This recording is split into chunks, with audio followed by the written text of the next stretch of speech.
तो भाई सब हम लोग बात करेंगे कि जैसे कि हमें पता है कि जब फ्रेंच आर्मीज घुसती चली जा रही थी, नेपोलियन ने इतने अच्छे एडमिनिस्ट्रेटिव रिफॉर्म्स लाए थे। तो हम लोगों ने अभी नेपोलियन को जो हम लोग बात करें सिविल कोड ऑफ 1804 देखे, जिन्हें हम लोग नेपोलियन कोड कह रहे थे। तो अब जब इतने अच्छे रिफॉर्म्स के साथ, तो क्या चीज़ें सही हो पाएंगी नेपोलियन या फिर फ्रेंच आर्मीज के लिए? तो हम लोग बात करें कि एज अ रिजल्ट हम लोग बात करेंगे, फ्रेंच की बात नहीं कर रहे हम लोग, दूसरी कंट्रीज के बारे में बात करेंगे कि दूसरी कंट्रीज के ऊपर क्या इफेक्ट पड़ रहा था फ्रेंच का। तो उसके बारे में बात करते हैं। तो रिएक्शन कैसा था जनता का? तो अभी हम लोग बात करें reaction of local population to French rule were mixed. तो अब हम लोग ऐसा भी नहीं कह सकते कि भैया सभी लोग नाराज थे कि भैया हमारा जो पॉलिटिकल राइट्स है वो क्यों छीन लिए गए, और हम पे ये जो इंट्रूडर्स की तरह जो फ्रेंच आर्मी है ये घुसी चली आ रही है। तो सब कुछ कहना बहुत मतलब एकदम से कह नहीं सकते तो कुछ, क्योंकि जो रिएक्शन था ये मिक्स्ड रिएक्शन देखने को मिल रहा था। क्यों मिक्स्ड रिएक्शन था, इसको समझते हैं। Initially in many places such as Holland, Switzerland, as well as in certain cities like Brussels, Mainz, Milan and Warsaw, the French armies were welcomed and as harbinger of liberty. तो starting में हम लोग बात करें कुछ countries, कुछ states या फिर हम लोग बात करें सिटीज में ऐसा ऐसा हीरोज की तरह ट्रीट किया जा रहा था कि भैया ये यहाँ पे लिबर्टी लाए हैं और इतने अच्छे रिफॉर्म्स किए हैं। तो बहुत लोगों ने तो शुरू इनकी मतलब तारीफें की, तारीफों के पुल बांध दिए। और पर कुछ लोगों ने क्या किया, but initially enthusiasm soon turned to hostility as it became clear that the new administrative arrangement did not go hand to hand with political freedom। तो जैसा कि हमें पता है कि जितने भी भले ही चाहे आपने जितने भी एडमिनिस्ट्रेटिव रिफॉर्म्स कर लिए हो, पर पॉलिटिकल राइट्स तो छीन लिए ना हमारे। यहाँ तो प्रॉब्लम पड़ गई ना हमारे साथ। तो जैसे कि हम लोग बात करें कि हमारी लाइफ में कभी कभी हम लोग ये सिचुएशन देखते हैं कि हमारे साथ क्या हो रहा है कि कोई चीज़ होती है, जैसे मान चलिए कि आपने गाड़ी चलाना सीख ली है, ठीक है। गाड़ी अपनी अपनी पूरी फैमिली में, आपके पूरी फैमिली में गाड़ी चलाने वाले केवल आप ही हैं। स्टार्टिंग में तो बहुत अच्छा लगता है कि हाँ मैं ही अकेला गाड़ी चला पाता हूँ घर में। तो पर ये चीज़ आपको स्टार्टिंग में अच्छी लगेगी, पर बाद में क्या होगा कि जब धीमे धीमे जब मम्मी को कहीं जाना होगा, पापा को कहीं जाना होगा, बहन को कहीं जाना होगा, भाई को कहीं जाना होगा, तो वो आपको एज अ ड्राइवर ट्रीट करेंगे। तो वो कहेंगे भाई वहाँ जाना है, चल, मुझे गाड़ी चलानी आती, तुझे चलानी आती है, चल मेरे साथ। मम्मी कहेंगी शॉपिंग करनी है, भाई मेरे साथ चल। पापा कहेंगे बेटा मुझे यहाँ जाना है, तो आप मना भी नहीं कर पाओगे। तो जो आपका वरदान था, आपको अच्छा लग रहा था स्टार्टिंग में कि हमने गाड़ी सीख ली है पूरी फैमिली में, वो आपके लिए अभिशाप बन जाएगा। तो उसी प्रकार हम लोग बात करें, ऐसा जो आर्मीज थी वो घुस गई थी वहाँ पे। तो कुछ लोगों तो अच्छा लग रहा था, पर कुछ लोगों को अच्छा नहीं लग रहा था। क्यों? क्योंकि हम लोग बात करें कि अब मान चलिए कि अब आर्मीज अगर अटैक करती हैं, किसी कंट्री के ऊपर जीत लेती हैं, तो आर्मी आपसे आप सब क्या करेगी? तो भैया आर्मी ने आपको जीता है तो भैया ऑब्वियस सी बात है, तो आपको उनके लिए लड़ना पड़ेगा। और हम लोग क्यों लड़े किसी के लिए?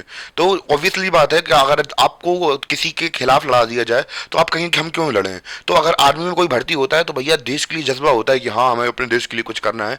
पर फ्रेंच आर्मीज के लिए हम लोग क्यों मरे? तो ना को वो हमारे हैं, एक तो बस लिबर्टी दिला दी उन्होंने, एडमिनिस्ट्रेटिव रिफॉर्म अच्छे कर दिए, ठीक है। पर हम तो अपने देश के लिए लड़ेंगे, उनके लिए क्यों लड़ने वाले हैं हम? तो बस यही तो सवाल था। इनिशियली इसलिए पसंद नहीं आ रहे थे। तो स्टार्टिंग में तो अच्छे लग रहे थे, गुड़ा बहुत अच्छा लगता है, पर धीमे धीमे जब आप उसे खाते रहते हैं, एक बार, दो बार, तीन बार, बार बार खाते रहो, दिन भर खाते रहो, तो आदमी उब जाता है। तो अच्छी भी नहीं लगती ये सारी चीज़ें जब बार बार ये सारी चीज़ें होती हैं। आई थिंक इतना क्लियर हो रहा होगा आप लोगों को। तो गाइस हम लोग अब बात करेंगे कि क्यों जो हम लोग बात करें रिएक्शन से लोगों के, वो मिक्स हो रहे थे। जैसे कि हम लोगों ने बात की थी, जो फ्रेंच आर्मी थी वो जबरदस्ती घुस रही थी अब वहाँ पे। तो अब वो लोग क्या कर रहे थे, तो ये उन लोगों ने क्या कारण किए, मतलब क्या ऐसी चीज़ें की थी जिसकी वजह से लोगों को ये अच्छे नहीं लग रहे थे, ठीक है। उनके रीजन समझते हैं। इंक्रीज टैक्सेशन, तो भैया कर लगाना शुरू कर दिया। तो आपको पता है कोई भी गवर्नमेंट को चलाने के लिए, कोई भी आर्मी को रन करने के लिए फर्स्ट ऑफ ऑल आपको क्या चाहिए पड़ेंगी? फंडिंग चाहिए पड़ेंगी। तो फंडिंग कहाँ से आएंगी? टैक्स कलेक्ट करके आएंगी। सेंसरशिप सेंसरशिप लगा दी, फोर्स्ड कॉन्स्क्रिप्शंस इनटू फ्रेंच आर्मीज।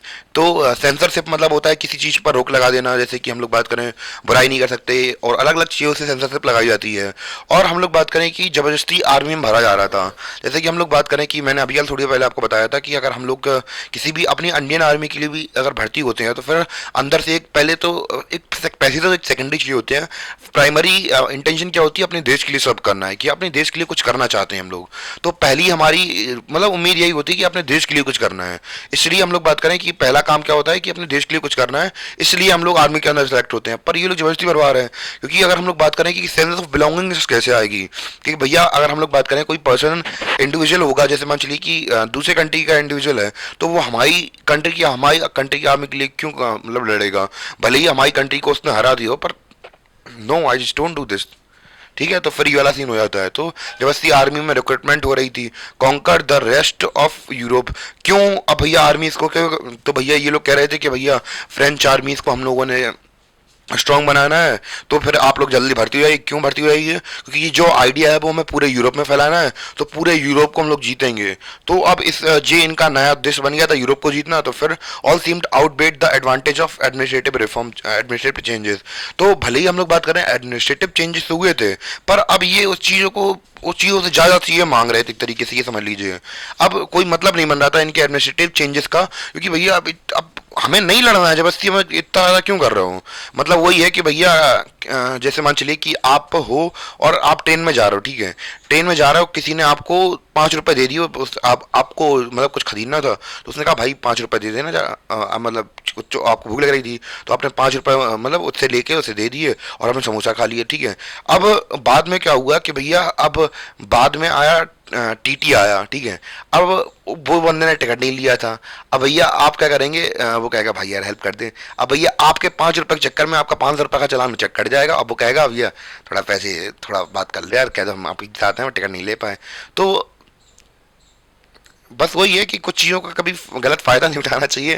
तो बस ये मतलब वही है कि जैसा इसको एक और एग्जाम्पल समझ लीजिए कि भैया हम लोग मछलियों को क्या देते हैं, चारा देते हैं, चारा में छोटा सा कीड़ा लगा देते हैं और डाल देते हैं, और डप पसीना वो जैसी पकड़ती है हम उसको खींच लेते हैं।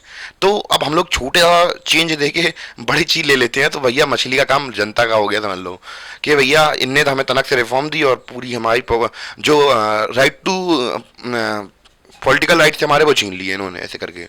ठीक है, आई थिंक क्लियर हो गया होगा इतना। अब भैया मेकिंग अप नेशनलिज्म के बारे में बात करेंगे कि जो यूरोप था, यूरोप के अंदर नेशनलिज्म कैसे कैसे फैला, और मतलब कैसे कैसे वहाँ पे अगर हम लोग बात करें नेशनलिज्म के बारे में बहुत सारी चीज़ें डिस्कस करने वाले हैं। तो एक तरीके से ये समझ लीजिए एक पड़ाव खत्म हो गया था, हमारा एक पड़ाव खत्म हो गया कि फ्रेंच का अंदर क्या क्या चीज़ें चल रही थी, ये सारी चीज़ें समझ में आ गई होंगी आप लोगों को। तो अभी हम लोग फ्रेंच के बारे में पर्टिकुलरली बात कर रहे थे कि फ्रेंच आर्मी के अंदर या फिर फ्रेंच के अंदर कैसे हो रही थी। अब पूरे यूरोप की बात करेंगे कि यूरोप के अंदर क्या क्या चल रहा था।